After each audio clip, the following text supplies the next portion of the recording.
Welcome back to Bazaar Morning Call. Well, this morning the SGX Nifty is indicating that the start will be in the green, about 30 odd points. Yesterday was a good day. Let's see if there is any follow-on buying this morning. The global handover was not too good, so it could be a tricky day to start with. Let's see. ITC is in focus. It has acquired Yoga Bar, a brand that a lot of us are familiar with. Mangalam, over to you. How does the acquisition look? Well, the acquisition looks good from an addressable market standpoint, but ITC will acquire, the owners of Yoga Bar entirely over the next 3 to 4 years. What they will immediately do is 39.4% stake is what they'll buy for about 175 odd crores. And then over the next couple of years, they'll also add another 80 crores for a total of 47.5% stake. And this is by March 31st, 2025. The balance stake will be acquired basis predefined valuation criteria, and this is something that everyone will keep an eye out on. The addressable market of healthy snacking and health bars, etc., is close to around 45,000 crores, and Yoga Bar FY22 sales were close to around 68 odd crores, and a couple of years ago that was just about 32 odd crores. So it's a fast-growing market as well. Tranche 1 of the deal has been done at around 6.5 times Yoga Bar's FY22 sales, slightly on the pricier side. So let's see, the rate at which ITC can scale this business. But from their standpoint, the fact that it's a high gross margin and a huge, addressable market, it is a mild positive. Okay, all right. Mangalam, thanks a lot for that. Well, let's get to some result reactions. Surbi joining in to tell us about ICICI Pru Life Insurance and ICICI Lombard's numbers. Surbi? Hi, thanks for that. So starting with ICICI Pru, strong numbers from the company. The change in the product mix in the favor of annuity protection and non-linked savings had led to a VNB margin of 34%, which is 720 basis points higher than Q3 FY22. This has also led to a VNB growth of 20% at 618 crores. APE, which was largely known, came in weaker, and that was largely driven by shrinking ICICI Bank share. Persistency has also improved across the board. AUM is up 6% on a year-on-year basis, and solvency has also improved at 2.12 times. The stock should react positively. The con call is today morning, so we will watch out for what the management is guiding. Moving on to ICICI Lombard, the company has delivered a healthy 17% premium growth led by health and fire insurance. The PAT has come in at 11% growth, slightly lower than estimates due to lower investment income. The combined ratio was broadly stable at 104%. The ROE came in at 14.3%, similar to what it was same time last year. The management has guided for a continued investments in the retail health business and decline in the combined ratio in FY24, and also improvement of ROE in high teens going forward. Okay, insurance is what is in focus on the back of earnings. Well, let's move on to Pharma now. Ekta is standing by. We have Eris Life, Glenmark and Shalby in focus. Ekta, hi, morning. Thanks for that. Well, Eris and Glenmark are in focus because Eris has acquired 9 of Glenmark's dermatology brands in India for 340 crores. The deal is at around 3.9 times FY22 trading sales, which is largely in line with the previous deals which have taken place in the domestic market recently. Now, overall, the acquisition will be on a larger scale positive for both companies. For example, Eris's derma contribution will rise to 12.7%, but the street is not too enthused with the matured sales of these brands. Glenmark, it's positive because this is going to be the second sale of a non-core asset in just about a month.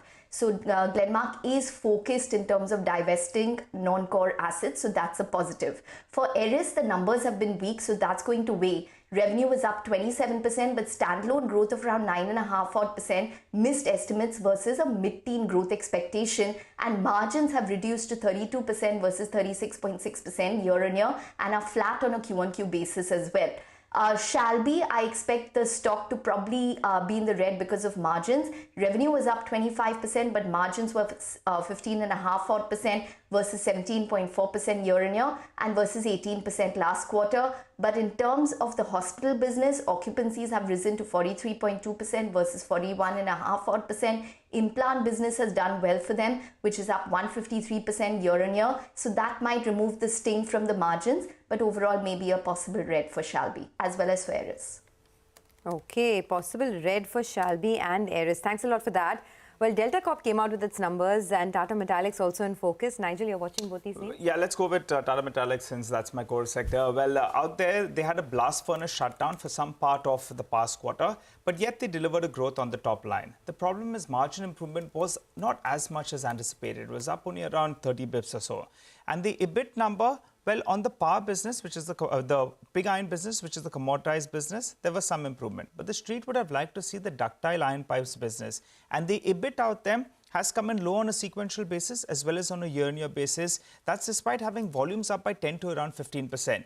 That said, the numbers are weak. However, quarter 4 will be much better because the blast furnace has revived. Volumes will pick up and also you'll see greater flow in terms of revenues. Moving to Delta Corp, seasonally very strong quarter it was supposed to be. But on a sequential basis, actually, the numbers haven't shown any growth. On a year-on-year basis, yes, on the top line they're higher, but margins are a bit of a disappointment. The gaming business, well, out there you had some growth. The margins, though, compressed out there. And there continues to be losses on both the hospitality business as well as the online business. So a bit of a disappointment in an otherwise superb quarter was supposedly supposed to come out from Delta Corp, going with red on both these two. But Vivek joins us to tell us about EID, Parry as well as RVNL. Hi Vivek, morning. Well, good morning. A couple of stocks on the radar on the back of news flow. So EID Parry, a significant development in terms of the company managing to commence operations at Andhra Pradesh for a distillery now. This particular distillery has almost 120 kiloliters per day capacity. So it's positive as far as EID Parry is concerned. Some more action seen as far as the railway ordering is concerned. So RVNL and Siemens, have formed a consortium and they've bid for 2 projects. And now they've actually emerged as the lowest bidder for 2 metro rail projects in Surat as well as Ahmedabad. Now, the value of the Surat metro rail project is close to a little over 670 crore and the Ahmedabad metro rail project is valued over 380 crores. Now, this particular consortium, that comprises of Siemens and RVNL is in the ratio of 65 to 35 respectively. So, watch out for some positive green tick on both of these names. All right, thanks a lot for that. And thanks to our entire team. In case you missed out on any of those stocks, here's the list for you. The stocks with positive news flow, there's ITC, ICICI Prudential, ICICI Lombard, Glenmark Pharma, EID Parry, RVNL. While stocks with negative news flow, there shall be Eris Life Sciences, Tata Metaliks and Delta Corp. But oil prices have been moving higher. In fact, Brent crude is now above $86 a barrel on hopes of a China demand rebound. Manisha Gupta is here to give us a quick roundup of all that she's tracking in that arena. Manisha, good morning. Morning, Sonia. Well, absolutely. 2% of gains overnight and trading at a 2-month highs is where we are trading in sense of Brent. OPEC report that came in yesterday expects the 2023 demand to gain up by 2.2 million barrels per day. We also have seen strong Chinese demand for the month of December. China crude oil imports rose by 4% in December as compared to last month and have been on the higher side as compared to last year as well. And we've seen stronger amount of imports for the petroleum products as well, and that clearly has been supportive. Markets also will keep an eye on the U.S. economic data that comes in this week. You have retail sales, manufacturing activity, all of those numbers coming in. The markets are taking some support from that as well. But not just true, the metal prices continue to surge as well. We have copper now trading at a new 7-month highs. The low supplies, increasing demand are some of the supportive factors here as well. And not just copper, aluminum, zinc and nickel also have seen gains overnight. Markets also are looking at some restocking ahead of the China Lunar New Year holiday. Remember, Chinese markets are shut in the next week and there is buying ahead of that too. All right, Manisha, thank you very much for that. So that's the action as far as commodity markets are concerned. We'll take a very quick break here. Devin Choksi of KR Choksi will be joining in for some fundamental stock talk.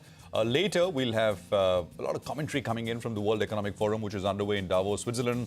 And of course, we'll play out some important, interesting sound bites from the managements of companies like Apollo Tyres, Paytm, Byju's, and many more. Stay with us.